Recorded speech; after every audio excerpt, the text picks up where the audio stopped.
Planning your video ahead of shooting is a good idea because it allows you to be clear on your message and the flow of the video.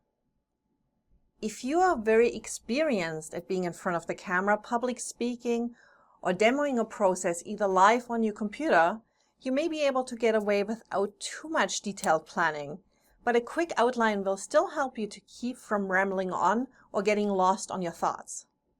So here are a few tips to help you plan your video. The first thing we should talk about is how to storyboard or do your video outline. You can create a storyboard or a video outline that details the flow of your video.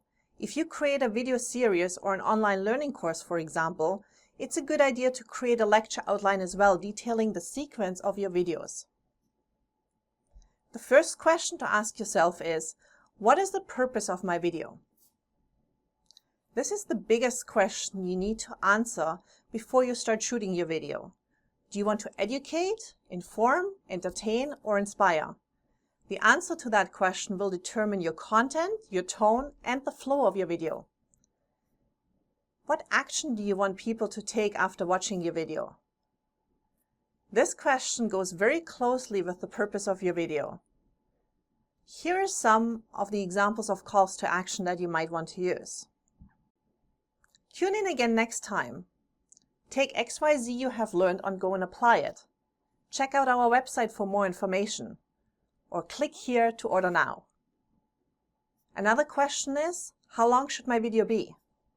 And that's a question I'm being asked all the time, and my answer to it is really simple: as long as it needs to be. Don't make it shorter if you haven't explained all you need to say. And again, don't ramble on just to make your video longer. If you're worried that the video is too short, keep in mind that people are busy and appreciate simple explanations that can give them a quick win. If you're worried that your video is too long, work on splitting it into multiple shorter segments. Think about that. What sounds more appealing? Watch our 15-minute video on goal setting, or watch our 5 video series on goal setting that covers why goal setting is important, goals versus dreams, SMART goals, tips to get you started today, and your roadmap to success. For the language you're using in your video and the concepts you explain, make sure you keep it simple. A long time ago, a mentor gave me some very important piece of advice, and I've always kept that in mind. So I want to pass that on to you today.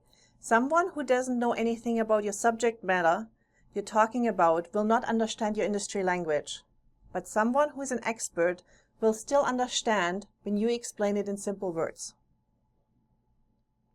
And the next question we want to cover is the eternal question of script versus no script.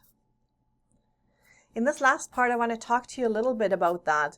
Scripted versus unscripted. I get asked all the time, and there's really no right or wrong answer to this. It entirely depends on your comfort level and also on the information you need to convey. Again, there's no right or wrong way to doing this. So I want to just share with you what I personally do. When I'm doing voiceover on PowerPoint slides, I typically script my talk because there's often detailed information that I'm sharing, such as statistics and facts, and I want to make sure I got those right. Also, when I'm doing voiceover for slides, my audience can't see me, so it's a great trick you can use. When I'm doing screencasts showing something that I'm doing on screen, I usually create a talking outline of detailed talking points, but I will not create a word-for-word script. The talking points of the outline will allow me to cover anything I want to cover without forgetting anything and without digressing too far into something I don't really want to talk about. The most difficult choice for me is scripting or not scripting when it comes to talking head videos like this one I'm doing right now. I don't want to appear too scripted or robotic on camera, but at the same time I want to make sure I'm not just rambling on either. So usually my preference has been to speak unscripted. I create a bullet form outline, and having done a lot of public speaking, I have a comfort level that allows me to do that now, but it's not always been that way. Lately though, I'm doing more and more video work, and I've discovered that using a teleprompter allows me to produce video more quickly and efficiently, and I'm quite liking using it. By the way, I'm using a teleprompter right now.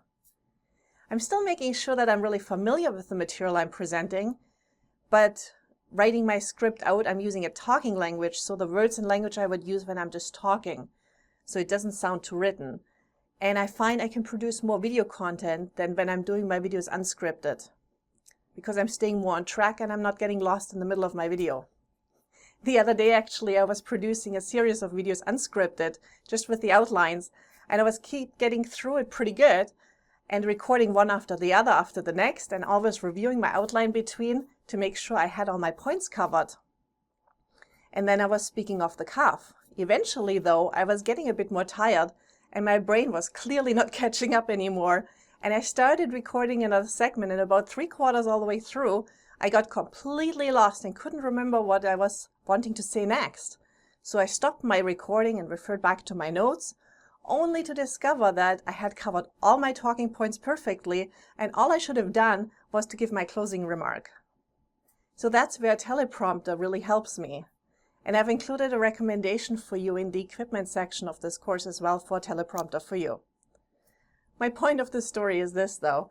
We evolve as speakers and trainers, and what we want to accomplish evolves. So allow your techniques to evolve with you, and don't be afraid to change things.